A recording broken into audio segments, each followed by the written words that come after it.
এখন এসেছি আমি আমাদের বাড়ি পিকনিক করতে এসে, এখানেই আমাদের বাড়ি। মায়ের সঙ্গে দেখা করতে এসেছি। এখানে আমাদের কত তুলসী গাছ হয়েছে দেখো, মা সব লাগিয়েছে গাছগুলো।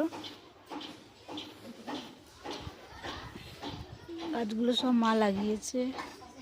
এখানে পালং শাক লাগিয়েছে, জবা গাছ, গাঁদা গাছ, আর এখানে আছে বেগুন গাছ। মা আর ঠাম্মা লাগিয়েছে গাছগুলো। এই যে বেগুন হয়েছে, ক্যারির মধ্যে রেখে দিয়েছে, হনুমানে খেয়ে নেবে না হলে। এখানে আছে, এই যে ঠাম্মা দাঁড়িয়ে আছে। এখানে মা আছে, রান্নার জোগাড় করছে মা এখন। এই যে আমাদের বাড়ি,